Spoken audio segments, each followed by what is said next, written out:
안녕하십니까. 앞서 보도해드렸듯이 부산항에 입항한 러시아 국적화물선에서 코로나19 집단 감염이 발생했습니다.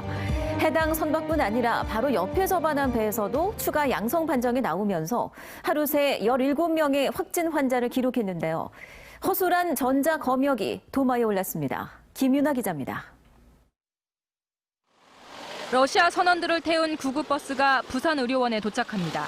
선원들이 하나둘 내리기 시작하고 곧바로 음압병동으로 옮겨집니다. 지난 21일 감천항에 들어온 러시아 국적의 냉동 화물선에서 21명 가운데 16명이 코로나19 확진 판정을 받은 겁니다. 이들이 탄 선박 바로 옆에 접안한 러시아 선박에서도 러시아 선원 1명이 추가 감염된 것으로 확인됐습니다. 이로써 하루 동안 발생한 확진 환자만 17명, 밀접 접촉자는 155명에 이릅니다. 이들 상당수가 선박 안에서 하역 노동자와 접촉해 2차 전파에 따른 추가 감염 우려가 커지고 있고 감천항의 부두 기능은 마비됐습니다. 어떻게 지금 대응을 할 것인지를 갖다가 지금 대책을 지금 마련하는 게 제일 시급한 문제인 것 같고요. 아직까지는 특별한 증상은 지금 파악되지는 않습니다. 이번 집단 감염 사태를 키운 건 허술한 전자 검역 때문이었습니다. 검역 당국은 검역관이 직접 배에 타지 않고 전산을 통해 보건신고서와 응답지 등의 서류를 검토하는 방식으로 검역을 실시했지만 하선 여부와 선원의 몸 상태 이상 여부만 통보하면 입항할 수 있어 제대로 신고하지 않아도 되기 때문입니다. 실제 해당 러시아 선박은 일주일 전 발열 증상을 보여 하선한 선장 등에 대해서도 전혀 신고하지 않았습니다. 하역 작업 중 마스크를 쓰지 않았고 거리 두기가 지켜지지 않은 것도 문제였습니다. 검역소는 뒤늦게 승선 검역을 하는 것으로 방침을 변경했지만 구멍난 항만 방역에 감염 확산 우려는 커지고 있습니다. MBC 뉴스 김윤아입니다. 네, 이번 러시아 선박 관련 접촉자는 첫날 55명에서 하루 새 155명으로 3배 가까이가 급증했습니다. 해외에서 유입된 바이러스가 지역 감염으로 확산될 뻔한 아찔한 상황입니다. 황재실 기자입니다. 러시아 국적 냉동선 A호의 코로나19 검사가 시작된 건 어제 오후 2시. 고열 증상으로 블라디보스톡에 내린 선장이 코로나19 확진 판정을 받은 사실을 선주가 우리 검역 당국에 신고한 뒤였습니다. 이 부분은 선주의 의무 신고 사항이고 이걸 지키지 않았을 때 관련된 벌금들이 있다고 알고 있습니다. 그런데 A호에는 이미 항운 노조원들이 승선에 하역 작업을 하고 있었습니다. 러시아 선원 16명이 무더기 확진 판정을 받으면서 A호에 승선한 항운 노조원 55명이 밀접 접촉자로 분류돼 격리됐습니다. 그런데 이 숫자는 몇 시간 만에 92명으로 늘었습니다. 이 배의 환경 자체의 환경 오염이 되어 있을 것으로 저희가 가정하고 배에서 승선하신 분들은 모두 다 접촉자로 지금 분류를 하였습니다.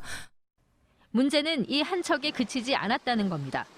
바로 옆에 정박해 있던 같은 러시아 선적 B호에서도 확진자 1명이 나왔습니다. 하선하지 않겠다는 입항 조건이 지켜지지 않았을 가능성이 큰 대목입니다. 인접해 있는 두 선박과 이분들이 또 동일 선사의 선박이다 보니까 왕래가 완전히 없었다라고 하기에는 저희가 장담하기가 굉장히 곤란한 상황입니다. 결과적으로 두 선박에 승선한 항운 노조원 155명 모두 전수조사와 함께 자가격리됐습니다. 러시아 선원과 접촉했던 작업자 전원이 격리되면서 부두 밖 지역 감염으로의 확산 우려는 낮아졌지만 항운 노조원들의 추가 확진 가능성은 남아 있습니다. MBC 뉴스 황재실입니다. 지난해 강서구청 카누팀에서 벌어진 폭행과 성폭행 사건과 관련해 책임자 처벌이 전혀 이루어지지 않았다는 소식 전해드렸는데요. 국가인권위원회와 각 기관의 조사 결과를 입수해서 살펴봤더니 구체적인 증거와 증인까지 있었지만 강서구청은 피해자 진술조차 듣지 않은 것으로 드러났습니다. 송광모 기자입니다. 지난해 7월 강서구청 카누팀에 합숙훈련으로 온 대학생 A씨는 전 국가대표 선수 2명에게 폭행과 성폭행까지 당했습니다. 같은 해 8월 A씨는 피해 사실을 감독에게 알렸고 감독은 관할 강서구청에 이 사실을 전달합니다. 그러나 징계 권한이 있는 당시 담당 공무원과 과장 등 3명은 전혀 조사를 하지 않았습니다. 국가인권위원회도 관리 규정에 따라 곧바로 위반 여부를 조사하고 결과 보고를 해야 했다고 지적했습니다. 또 사건을 인지한 날부터 8달 동안 이 사건에 대한 사실관계 파악을 위한 시도조차 하지 않았다며 관계자 징계를 권고했습니다. 그러나 강서구는 사실상 직무유기에 해당한 담당자들에게 아무 징계를 내리지 않았습니다. 양측 주장이 상반됐기 때문인데 감독에게 주장들을 전달받은 게 전부입니다. 그때 당시에 이제 가면은 이제 이분들에 대한 조사를 해놨을 때 반드시 결과가 있어야 되거든요, 공무원은. 그때 당시 소송을 하고 있는 부분에 또 어떤 영향을 주지 않을까에 대한 부분. 하지만 피해자 A씨는 당시 구체적인 성폭력 피해 증거 자료와 증인까지 있었던 것으로 확인됐습니다. 특히 강서구청 카누팀 선수 숙소뿐 아니라 원정 경기를 떠난 충청도의 한 숙소에서도 폭행과 성폭행이 있었고 경찰이 확보한 강서구청 선수 숙소 CCTV에도 12일 분량 중 무려 8일 동안 폭행당한 영상이 담겨 있었습니다.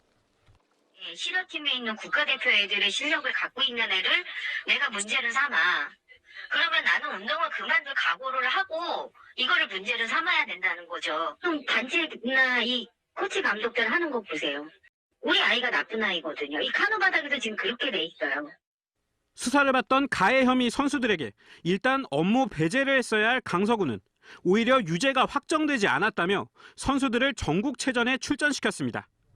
대회 뒤 선수들은 사직서를 제출했고 피해자는 지금도 정신과 치료를 받고 있습니다. MBC 뉴스 송광무입니다. 부산시의회 후반기 의정선거가 민주당 의원 간 4파전으로 치러지게 됐습니다. 근데 여기서 누가 의장이 되든 공석인 부산시장을 대신해 신공항 문제 등을 다루어야 할 입장이어서 무게감이 더 커질 것으로 보입니다. 민성빈 기자입니다. 8대 부산시의회가 반환점을 돌면서 후반기 새로운 의장당 구성에 착수했습니다. 최초의 초선이자 여성이고 민주당 출신 의장이었던 전반기 박인영 의장의 임기 2년은 이번 달로 끝납니다. 절반은 권한대행 체제로 또 나머지 절반은 새롭게 뽑히는 시장님하고 함께 해야 된단 말이죠. 시민들이 어쨌든 시에 대해서 완전한 안정감을 가지기는 어려운 구조라고 본다면 의회가 그 안정감을 대신해줘야 된다고 생각을 합니다. 전체 47석 중 41석을 차지한 민주당이 사실상 후반기 의장 선출 권한을 갖고 있어 민주당에서는 손영구, 신상해, 오원세, 이산하 4명의 후보가 선거 전에 뛰어들었습니다. 오랫동안 민주당 당적을 가졌던 의원들과 지난 지방선거를 앞두고 입당한 의원들 사이에 갈등이 커지면서 개파 간 치열한 선거전이 벌어지고 있습니다. 차기 시의회 의장은 신공항 등 지역 현안 해결에 다른 시도의 협조를 이끌어내는 중요한 역할을 해야 합니다. 대안을 좀 제시할 수 있는 시의회 역할을 할 수 있도록 하는 다양한 구성원들을 이렇게 이끌어낼 수 있는 그런 의장이 좀 필요하다고 가지고 그런 부분에서 본다면 어떤 정파나 이런 것보다는 시민들을 위해서 일할 수 있는. 현재 부산시장이 유고 중인 상태에서 남은 선출직 공무원 가운데 의전 서열이 가장 높은 부산시의회 의장이 부산을 대표하는 얼굴이라는 점에서 후반기 의장 선거에 대한 지역사회의 관심이 그 어느 때보다 커지고 있습니다. MBC 뉴스 민성빈입니다. 대한민국 공군 특수비행팀인 블랙 이글스가 오늘 낮 5-6도 인근 상공에서 특수비행 사전 연습을 실시했습니다.